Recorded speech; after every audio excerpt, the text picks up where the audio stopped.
peningkatan kualitas kepemimpinan dan manajemen Direktur Rumah Sakit dalam program KIA, sebuah policy brief. Policy brief ini kami tujukan bagi para pengambil keputusan yang ada di Kementerian Kesehatan, Kementerian Pendayagunaan dan Aparatur Negara, Kementerian Dalam Negeri, lingkungan pemerintah daerah, Dinas Kesehatan Provinsi dan Kabupaten Kota, serta Direksi Rumah Sakit Daerah. Kita ketahui bersama Bapak Ibu sekalian bahwa upaya untuk menurunkan jumlah kematian ibu dan bayi telah banyak dilakukan dengan menyediakan layanan kesehatan mulai dari perekrutan dokter spesialis hingga perbaikan manual rujukan untuk menjamin ibu dan bayi dikirim ke rumah sakit pada waktu yang tepat dan dengan prosedur yang juga tepat.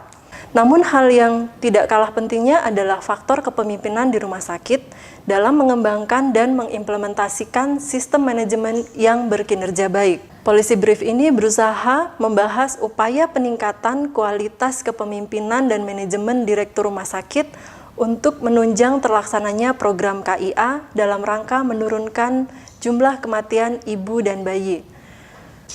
Permenkes nomor 971 tahun 2009 telah mengatur bahwa direktur dan wakil direktur harus memiliki kompetensi yang terkait dengan aspek teknis maupun aspek manajerial.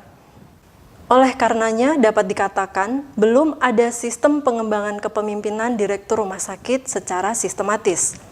Di sisi lain, jabatan direktur merupakan jabatan politis yang tidak terlalu mengindahkan Permenkes tersebut. Padahal, upaya penurunan jumlah kematian ibu dan bayi memerlukan waktu yang cukup panjang. Dalam menghadapi situasi tersebut, kami mencoba mengembangkan beberapa rekomendasi kebijakan sebagai berikut. Yang pertama, peningkatan kinerja rumah sakit dalam menurunkan jumlah kematian ibu dan bayi perlu dilihat dari dua aspek, yaitu aspek klinis dan aspek manajemen.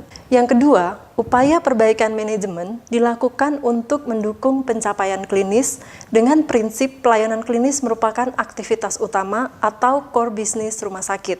Yang ketiga, pelatihan kepemimpinan dan manajerial perlu dirancang secara sistematis, termasuk agar direktur rumah sakit mampu mengelola aspek politis. Yang keempat, dampak negatif dari politisasi kesehatan dikurangi dengan mengembangkan kebijakan dan aturan yang menjangkau stakeholder secara lebih luas.